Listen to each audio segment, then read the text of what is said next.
Hi everybody. The second video is a little close to my heart. I'm kind of excited to share my ideas with you. As an elementary school teacher, I've used a lot of the information that we've discussed in class to kind of think about and analyze my own teaching skills and things that I've done right and wrong as an elementary school teacher. And although I don't know if I'll ever return to the elementary classroom, it is my hope that someday I might be helping pre-service teachers learn how to teach elementary school children. And I think a lot of the things we've learned in this class are super beneficial for passing on to teachers who are going to be elementary school teachers. So here's a few of my ideas that I've got, some of the takeaways that I have. Dr. Dansero is correct. We do have a lot of noise about let's go ahead and bring the higher education down to the preschool kids and start them earlier and apply a lot of the techniques for that. But we rarely hear about taking preschool children's techniques and stuff and putting them to the elementary school and or even above for those of you who teach secondary school. But here's what I've thought about as an elementary school teacher.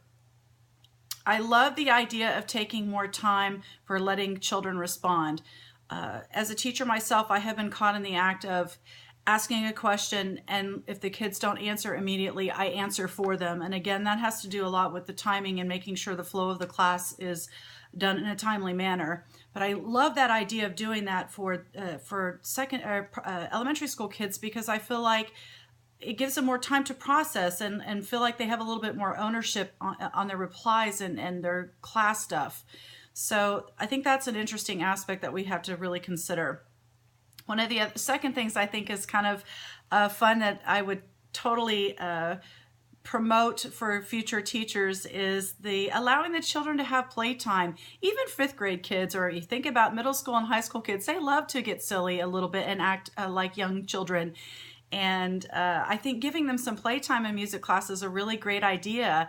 Gives them a chance to just kind of turn off their brains, but for the education purposes, but to really turn on the creativity side. So adding a little bit of playtime during class time would be great. And by playtime, I do mean kind of directed playtime, like give them a purpose, such as going and creating a song or something silly like that, but allowing them to just go ahead and be silly about it and give them their own chance to create through play. And that can be done at any level. I think it would be great for elementary school kids, because I think once you give children a chance to go off and do their own thing, they're very receptive to that.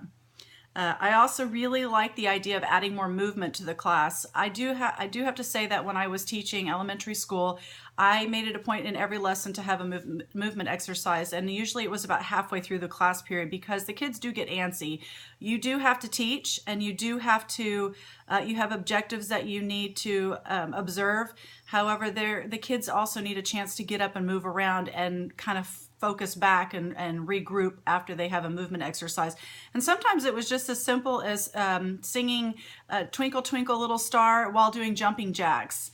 So they're still engaged in music indirectly, but they are also getting up and moving around and having a chance to kind of stop for a second, take a breath of fresh air, and then start learning again. And usually it transitioned into something that was a little bit more juicy or something of that nature in my lessons. So movement is a really big deal, and I love that that's very stressed in preschool, and I think it'd be great to bring that up. You can even do it in middle school and high school.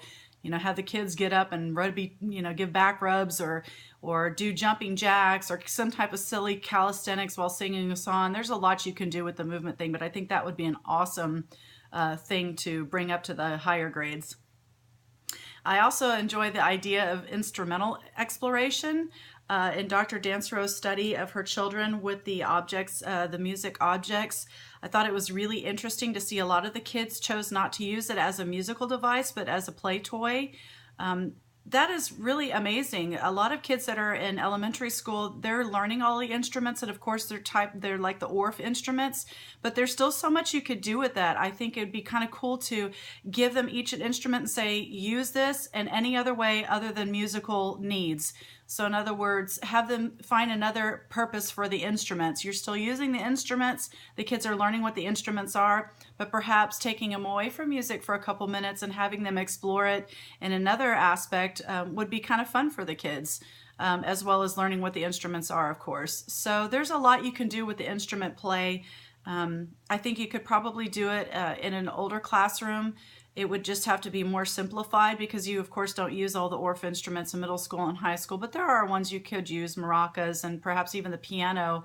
Let them do some type of compositional silliness or, something of that nature. But it can be brought up to higher grade levels. Instrumental play sounds like a lot of fun.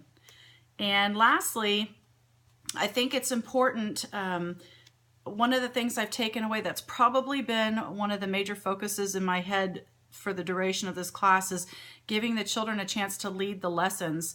I'm a control freak, typically as a mom, so letting that go to the students is very hard for me to grasp, but I think it's a great concept. I think it would be a really beneficial thing for the children. They'd have so much more claim on leadership, and they would have a lot more control over their own education, giving them a chance to have a voice when most of the time they don't in their normal classes, math, science, and English. They're really sitting in a desk and they're being taught what they need to learn. But in music class, we have the opportunity of really bringing out so many more things, such as motor skills, and giving them the opportunity for creativity and allowing the children to have that type of ownership of their learning by letting them lead.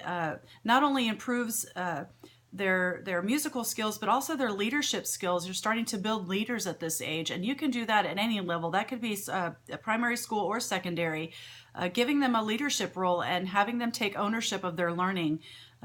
You would be very surprised to see, or I would be very surprised to see how much more the children would offer in their learning if they were the ones who are in control of a lot of what they're taking away from the class material. And I really wanted to bring this up. I've been thinking about how you could apply the leadership to the music classroom, and I kind of reflected on the Boston Marathon video that we focused on in one of the units. I thought it was amazing to see these little children creating such fascinating things, really using their minds and putting their all into it and working as teams.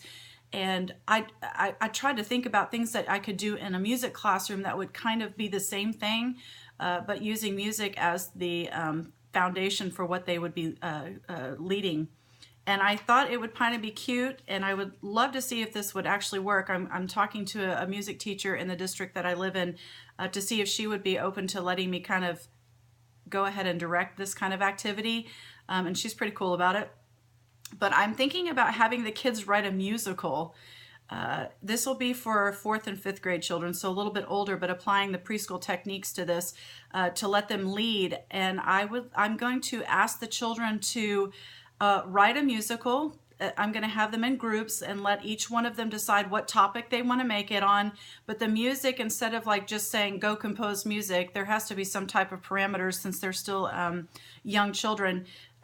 Telling that all the songs have to be the melody of a nursery rhyme, or a nursery rhyme song like Twinkle Twinkle Mary Had a Little Lamb, Row Row Row Your Boat. So writing compositions that have to do with those and seeing if the kids can bridge their language skills from English class and perhaps even add mathematics in there or science of some nature, pick a topic they're working on in their classrooms and write a musical about it and make it completely student-led. So they would have to film it, they would have to perform it, they would have to write the script, they would have to write the poetry that would go with the songs.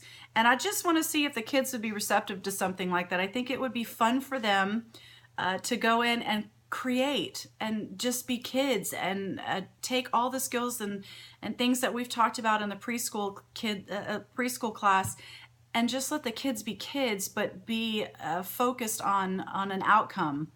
So I will probably keep Dr. Dansero posted on that because I think it's a fascinating little experiment. We'll see if it actually happens. I really hope so. I think it'd be so much fun for the kids. But to close out this thing, the having to do with the teach me type thing or let me teach myself thing, this gives the kids an understanding of in the greatest detail possible because they're the ones who are in control of the lesson. I also think it would empower the kids in their learning, and show who's in charge in their learning. It's not just necessarily me, but it's them as well. And the kids would probably appreciate that kind of stuff. It's a fantastic tool for educators because it allows them to see what their students can do. And it also can help us assess where the gaps in learning are if necessary. Sometimes we can tell when children have an area where they're not so proficient, and we can kind of hone in on that. So it can be used as an assessment tool. And overall, it helps the children with their oral communication. So that is the one aspect of this class I've probably gotten the most out of, is doing the student-led part of this class. I've really enjoyed it. I'm fascinated, and I'm not going to stop after this class. I really want to explore early childhood education in a little bit more detail, because like I said, I do believe it is so beneficial for later, and even to teach teachers how to be more creative in their classroom and have a little bit more flex of things and activities that they do with their children. So I hope this wasn't too long, and you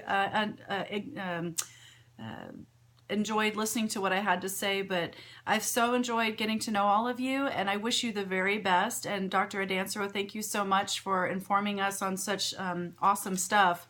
I look forward to learning a little bit more about it in the future. Y'all take care.